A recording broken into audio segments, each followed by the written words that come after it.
Hola, ¿cómo estamos? Vamos a aprender a hacer un conjunto con el lenguaje de programación de Go. Recordamos que en el último vídeo explicamos qué es un conjunto con dibujitos. Para ver toda la playlist y empezar a aprender sobre estructuras de datos, link en la descripción.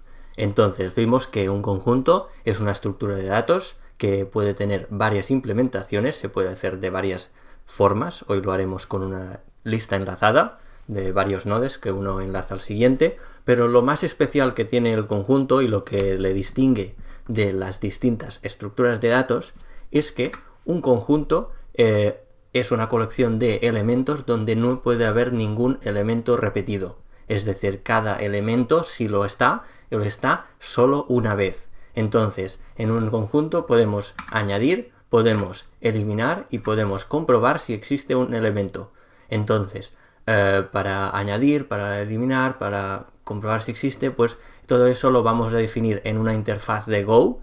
Una interfaz es una colección de métodos, de acciones que yo puedo hacer con mi estructura de datos. Y además a mí también me interesa poder comprobar cuántos elementos hay en este conjunto, si es un conjunto vacío, si tiene muchos, y eso lo vamos a hacer también con el método getSize, que también lo vamos a definir en esta interfaz. Además, nos podemos fijar que vamos a hacer un conjunto de los más sencillos que hay, que es un conjunto de enteros, es decir, de valores del tipo int, o sea, de números enteros.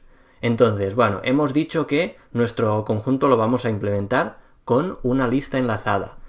Como explicamos hace un par de vídeos al principio de esta serie de estructuras de datos, donde estamos aprendiendo sobre estructuras de datos, pues vimos que una lista enlazada está formada por varios nodos, que cada uno de esos nodos pues tendrá el valor de uno de los elementos de nuestro conjunto, y además va a apuntar, va a contener la información de dónde se encuentra el nodo siguiente. De esta forma, un nodo enlaza con el siguiente y tendremos pues esta lista de nodos que enlaza cada uno con el siguiente, y por lo tanto tendremos controlada toda esta información en esta lista, y nos será muy fácil almacenar un conjunto de nodos que podría tener infinitos valores, tantos como memoria tenga nuestro ordenador. Entonces, pero ¿cómo yo sé qué nodo es el primero para empezar a buscar? Así, cuando yo, por ejemplo, hago el método exist, pues tengo que buscar, tengo que recorrer todos los nodos y buscar si alguno de esos nodos es el nodo que estoy buscando, para saber si existe este valor que yo quiero buscar, si está en mi conjunto. Pues para yo saberlo, pues tendré que saber por dónde empezar, cuál es el primer nodo. Y esto lo voy a almacenar en un struct, en un registro llamado set, que set es conjunto en inglés, y en este set pues le voy a almacenar pues cuántos elementos hay en el conjunto, en la variable size, y este primer elemento lo voy a almacenar en el puntero firstNode, en este campo del struct llamado set. Y una vez tengo definido cómo se va a organizar la información que yo voy a guardar en mi conjunto mediante esta lista de nodos, voy a empezar implementando los varios métodos, las varias acciones que yo puedo hacer con mi conjunto. Y voy a empezar por el método exist, que comprueba, dado un elemento, que lo vamos a llamar pues vamos a comprobar si realmente existe este elemento dentro de nuestro conjunto. Y esto lo vamos a hacer pues iterando, es decir, yendo nodo por nodo, y comprobando si el valor de cada uno de los nodos por los que vamos pasando coincide con que es el valor que estamos buscando. Y si lo es, devolvemos true, y si no lo es, pues devolvemos false. Y con esto pues tendríamos hecho el método exist. Y usamos este bucle for infinito, desde el que nosotros salimos una vez ya hemos recorrido todos los nodos, por así decirlo. Pues bueno, y es eso, la sintaxis de Go nos permite hacer un bucle for sin nada, que se va a repetir infinitamente hasta que pasamos por la sentencia break. Bueno, una vez ya sabemos cómo implementar el método exist, vamos a implementar el método add, y para eso vamos a aprovechar el método exist, y va a ser bastante inteligente porque así nos vamos a ahorrar bastante código repetido.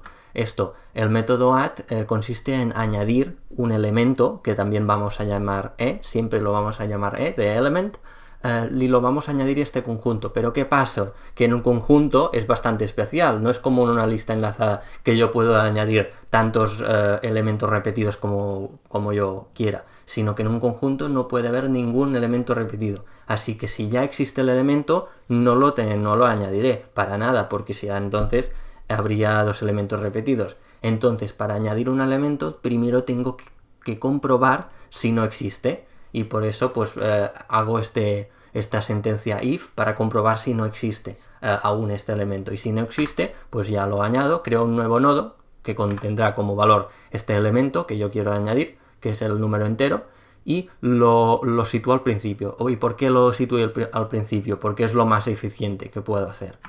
Y por lo tanto, pues nada, voy a aumentar el valor de la variable size en una unidad. Entonces, bueno, ahora el método delete para eliminar un nodo va a ser un poco más complicado, porque en este caso pues voy a tener que recorrer todos los nodos y encontrar este nodo si es que existe, y entonces eliminarlo. ¿Y cómo lo voy a hacer? Primero voy a comprobar que el primer nodo de la lista enlazada en la que guardo mi información, si su valor coincide con el valor que yo estoy buscando para eliminar, y si lo coincide, entonces pues lo eliminaré, es decir, lo desreferenciaré de forma que el que antes era el segundo pase a ser el primer nodo, y voy a reducir el valor de la variable size para indicar que este conjunto tiene un elemento menos, y hago una sentencia return para finalizar el método, porque ya no hay más cosas que hacer. Pero ¿qué pasa? Si el primer elemento no es el que buscaba, entonces tendré que iterar, tendré que recorrer toda la lista, todos los nodos uno por uno, y si coincide alguno de esos nodos con el que estoy buscando, entonces tendré que hacer lo mismo, pues eliminarlo de la lista. Y por último, la variable size también disminuyó su valor. Muy bien, entonces por último, otro método que yo puedo hacer es el método getSize, que me devuelve la cantidad de elementos que hay en este conjunto. Y esto es muy fácil porque como lo he estado guardando en la variable size, pues devuelvo su valor y ya está.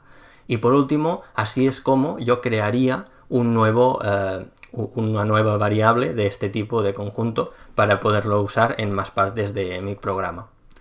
Muy bien, hasta aquí y así es como se hacen los conjuntos en el lenguaje de programación de Go. Si os ha gustado este vídeo, dadle like y podéis ver cualquier de mis otros vídeos de estructuras de datos, que tendrá muchísimo más sentido si lo seguís uno por uno, ya que vais a aprender muchísimo, y las estructuras de datos tienen muchísima utilidad en las entrevistas, en la vida real, todo lo que es solucionar problemas de programación y de ingeniería informática.